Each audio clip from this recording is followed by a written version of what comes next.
Hi everyone, my name is Ojaswu Gautam and welcome to my YouTube channel. So today we will be discussing about the post-market analysis of Nifty as well as Bank Nifty. We'll be discussing about why I took this position, the reason I exited it early.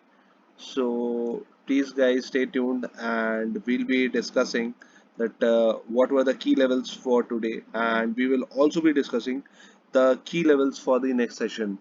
So, if we talk about the previous session, which was on Friday, on the 3rd June, so how the market reacted.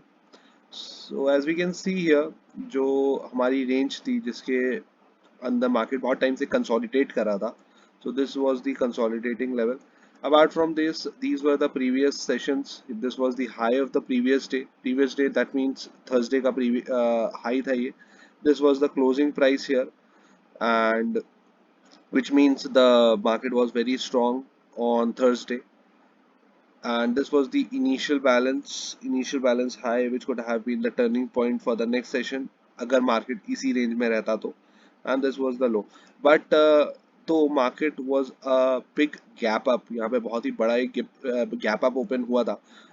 उस वजह से हम लोगों ने जो entry ली थी वो एक लॉन्ग एंट्री नहीं ली थी. हम लोग वेट कर रहे थे कि मूविंग एवरेज ऊपर आएगा तब ये कंसोलिडेट करके तब ये शायद ऊपर जाए. बट जो ओपनिंग थी वो बहुत ही ऊपर हुई थी, तो it was almost like from the previous open it was 75.75% या 125 पॉइंट्स का गैप अप ओपन हुआ था. तो जब भी होता क्या है, जब भी गैप अप ओपन होता है तो either there is a consolidation in the market and then there is a good rally upwards. But eventually market क्या हुआ कि वो नीचे आ गया and we also took the position to the downside. Why I took this position, let me tell you the logic behind it. तो हुआ क्या कि जो मार्केट ओपनिंग हुई वो एक बुलिश कैंडल से हुई, ग्रीन कैंडल से हुई, and this was the opening price of the current session, that means of the Friday. अब हुआ क्या कि मार्केट ऊपर गया, इस यहाँ पे पिवट था, पिवट भी इसने ब्रेक किया, बट इवेंचुअली व्हाट हैपेंड कि यहाँ पे एक डोजी फॉर्म हो गई, दैट टू रेड. सो अगर हम बैंक निफ्टी की बात करें तो बैंक निफ्टी की जो पहली कैंडल थी that was a big rejection candle. It was a gap up. It was definitely a gap up. यहाँ से लगभग प्राइस जो ओपन हुआ था वो 324 पॉइंट्स ओपन हुआ था, ऊपर ओपन हुआ था, एंड एक बहुत strong selling candle, selling pressure था यहाँ पे. बट निफ्टी में it was a bullish candle, so I was expecting कि शायद मार्केट जो होगा वो कभी भी रिवर्स कर सकता है. एंड होता क्या है, जब भी मार्केट जैसे निफ्टी है और बैंक निफ्टी है, तो if both are moving in the same direction then it is a healthy trend, it is going to be a healthy trend. There might be less pumps like this. But eventually क्या हो रहा था कि Nifty जो था वो ज्यादा bullish था कंपैरेटिवली बैंक निफ्टी के, एंड बैंक निफ्टी जो था वो बहुत ज्यादा बेयरिश था. तो निफ्टी में मैंने पोजीशन क्यों ली, जब यहाँ पे बुलिश कैंडल मैंने देखी है, ब्रेकआउट हुआ यहाँ पे, रिवर्सल रेड कैंडल का आया, स्ट्रॉन्ग रिवर्सल था, price was continuously trying to break the open price of the day, and then there was a big selling pressure. It broke the open price, जो open था उसको इसने break कर दिया. And even this pressure was the from the pivot. मैंने यहाँ पे जैसे ये क्या कहते हैं बड़ी कैंडल आई, यहाँ पे मैंने शॉर्ट किया. Price try to come back to the pivot. It face huge rejection from here and it came all the way down. All the way down आने की वजह से यहाँ पे लगभग यहाँ पे प्राइस आ गया था, मतलब मेरा जो पॉइंट 51 मूव्स का टारगेट था वो इवेंचुअली हिट नहीं हुआ. मैंने अर्ली एग्जिट कर दी. मैं आपको बताता हूँ मैंने अर्ली एग्जिट कहाँ पे करी. Let me open the weekly pivots. So हाँ, बेसिकली व्हाट हैपेंड, यहाँ से प्राइस ने फिर से रिजेक्शन लिया, price came all the way down and I made my exit here when I saw यहाँ पे मार्केट ने लगभग 20 मूविंग एवरेज से थोड़ा सा सपोर्ट लिया. यहाँ पे सपोर्ट लेके इसने इस पिवट को क्लोज कर दिया, पिवट को तोड़ दिया. तो मैंने अपनी जो एग्जिट थी, मेरी एग्जिट मैंने यहाँ पे ले ली. यहाँ पे मैंने अपना मार्केट मतलब पोजीशन जो थी वो एग्जिट कर दी. इवेंचुअली यहाँ से प्राइस नीचे आया, फिर ये ऊपर गया, फिर यहाँ से रिजेक्शन लेके फिर ये नीचे आया. बट तब तक मैं एग्जिट कर चुका था because I was a buyer. अब बाइंग में क्या होता है कि obviously there was some premium decay also. यहाँ पे जब कंसोलिडेट हो गया मार्केट तो इस केस में प्रीमियम जो होता है वो बहुत तेजी से खत्म होता है। तो व्हाट आई डिड कि I exited the move from here. तो एवेंचुअली यहाँ पे वापस से क्लोजिंग प्राइस पे आया, सॉरी ओपनिंग प्राइस पे आया, डे का जो ओपन था वहां पे आया, वहां से कंटेनर्स रिजेक्शन लेके and then it created a big candle. And if we talk about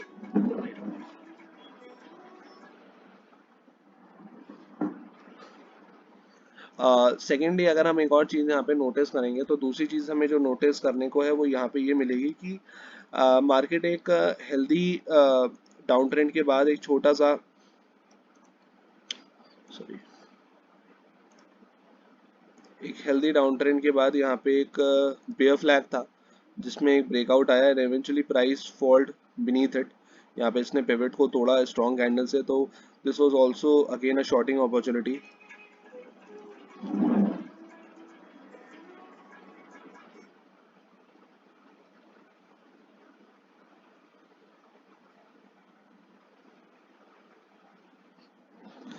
sorry everyone. तो again here was a shorting opportunity here. तो यहाँ से फिर मार्केट ने रैली किया नीचे की तरफ and it reached to its supply zone basically. Supply zone यहाँ पे था। यहाँ से अगर मार्केट जैसे नीचे से ऊपर आता तो नीचे से यहाँ से रिजेक्शन लेके नीचे आता, बट क्या हुआ कि क्योंकि गैप अप ओपन था तो ये एक बहुत ही स्ट्रॉन्ग डिमांड जोन की तरह काम कर सकता था और इसने हिंट भी दिया डिमांड जोन का। But bears were so strong कि उन्होंने प्राइसेस को फर्दर नीचे पुश कर दिया एंड ऑल दोज लेवल्स जो हम लोगों ने प्रीवियस डे के लिए मार्क किए थे वहाँ पे कैन बिग बिग रिजेक्शंस आए। But bears were very strong and they pulled the prices all the way down to the CPR, to the value area। यहाँ पे मार्केट eventually halt कर गया। तो हमें अब जो की लेवल्स मिले इस डे के लिए वो ये मिले। एक तो हाई मिला हमें, दूसरा हमें मिला 1 घंटे का, बेसिकली 1 घंटे का लो। 1 घंटे का जो लो था वो यहाँ पे था, डिलीट कर देता हूँ मैं। 1 घंटे का जो लो था वो था ये, इसको मार्केट ने यहाँ पे ब्रेक कर दिया था। इसके अलावा हमारा लो price and this is going to be the closing price। तो these are the levels that is going to be important। ये अब हम डिलीट कर देते हैं, इसकी अब कोई खास वैल्यू रह नहीं गई है।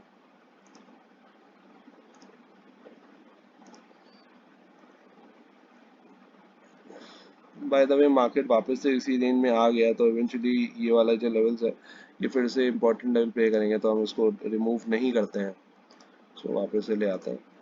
Talking about bank Nifty, bank Nifty में भी सेम चीज़ यही हुई कि मार्केट ने इनिशियल बहुत ज़्यादा बड़ा रिजेक्शन लिया यहाँ से। रिजेक्शन के बाद इसने किसी भी पिवट को या किसी भी लेवल को ज़्यादा रिस्पेक्ट नहीं किया। जैसे इसने इस पिवट को तोड़ा, फिर ये जो इम्पोर्टेंट रेजिस्टेंस लेवल था, सप्लाई जोन था, यहाँ से छोटा सा रिजेक्शन लिया but eventually it failed came down all the way to the pivot. Pivot पे कोशिश करी इसने वापस ऊपर जाने की बट फिर से नीचे आया। पिछला दिन जो था, इस सेशन के पिछले दिन में साइडवेज देता तो हम लोगों ने जो लेवल्स मार्क किए थे उस पर मार्केट ने कोशिश करी ऊपर जाने की, बट बेयर्स इतने स्ट्रांग थे कि उन्होंने वापस से लेवल को तोड़ दिया, सीपीआर को भी तोड़ दिया और वापस से पहुंच गया है अपने डिमांड जोन पे। तो डिमांड जोन को भी इसने ब्रेक कर दिया ऑलमोस्ट एंड यहाँ से एक डाउनवर्ड रैली स्टार्ट होती दिख रही है। अगर ये लेवल टूट जाता है तो again market is coming down to this level, this pivot 34,967, which is going to be an important buying price। this is a value area। so अगर हम नेक्स्ट सेशन की बात करें तो नेक्स्ट सेशन में हमें जो important levels मिले हैं वो एक तो हमारा हाई है।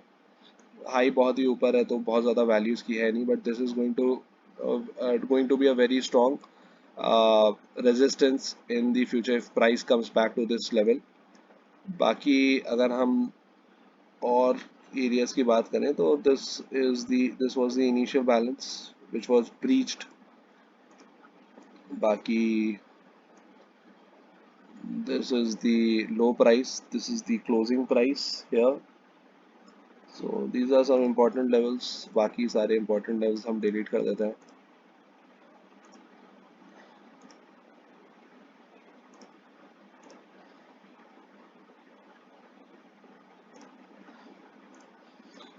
Apart from this और जो सबसे important level है, delete कर देता हूँ मैं. बाकी जो इसके अलावा सबसे important level है वो है हमारा mid point. तो यहाँ से लेके यहाँ पे जो हमारा mid point है, ये CPR यहाँ पे हमारा mid point आ रहा है. तो mid point also plays very important roles during the market movements. So these are going to be the key levels that could play important role in the next session. बाकी ये वाले जो levels हैं ये हम देखेंगे बाद में किस तरीके से ये रिस्पेक्ट करता है मार्केट को. बाकी ये सारे लेवल्स अब हम देखते हैं. ये भी वापस पिवट की तरफ आ रहा है. निफ्टी को अगर हम देखें तो निफ्टी भी ऑलमोस्ट इस लेवल पे वापस आके वैल्यू एरिया गेन करेगा. यहाँ पे इसने अगर इसको तोड़ दिया तो वापस ये डिमांड जोन, यहाँ पे जो इसका डिमांड जोन है यहाँ से फिर से पुश बैक लेगा और ये वापस से ऊपर की तरफ आएगा. तो अगर ये इस लेवल को नीचे तोड़ देता है तो एवेंचुअली हम ये वाली वैल्यू देखेंगे जो वीकली पिवट है, ये वाला रेंज देखेंगे because it is a step up CPR. Step up CPR का मतलब है कि वैल्यू यहाँ से उठ के ऊपर आ गई है. तो प्राइस प्रोबेबली इस एरिया को टच कर देगा. बट क्योंकि अब नया वीक स्टार्ट हो गया तो हमें जो अब नए लेवल्स मिलेंगे इस सीपीआर के लिए वो यहाँ पे कहीं मिल रहे होंगे बिकॉज इस हफ्ते मार्केट ने ऑल ओवर यहीं पे ही कंसोलिडेट किया है. तो हमें जो नए वीकली पिवट्स मिलेंगे वो इसी एरिया में मिल रहे होंगे. तो मैं वीकली एनालिसिस की एक वीडियो बनाऊंगा अलग से. तो आई रिकमेंड कि आप ज़रूर देखिएगा उसको. तो आपको और ज़्यादा क्लैरिटी आएगी कि मैं वीकली पिवट से कैसे मार्केट को प्रेडिक्ट करता हूँ, किस तरीके से मैं अपने एजम्पशंस लेता हूँ जो काफ़ी ज़्यादा हेल्प करते हैं मुझे इंट्राडे एनालिसिस में भी. तो आई thank you guys, thank you for watching my video and I hope कि आपको चीज़ें कुछ थोड़ी बहुत क्लियर हुई होंगी. And for such informative videos please be connected. हाँ, एक और चीज़ मैं बता रहा हूँ कि बेसिकली ये बहुत ही एक इम्पॉर्टेंट डिमांड जोन की तरह एक्ट कर सकता है. अगर ये एरिया, अब जैसे वीकली सीपीआर है, वीकली सीपीआर की लाइंस है, top CPR pivot and the lower one, और ये कन्फ्लुएंस कर रहा है मंथली के साथ. तो these levels are going to be very strong levels. तो मार्केट अगर आप देखेंगे तो कंटिन्यूसली यहाँ से सपोर्ट लेता हुआ आ रहा है because these are levels are very strong. And अब नया जो हमें पिवट ये वीकली रेंज मिलेगी वो डेफिनेटली हमें ये वाली रेंज मिलेगी.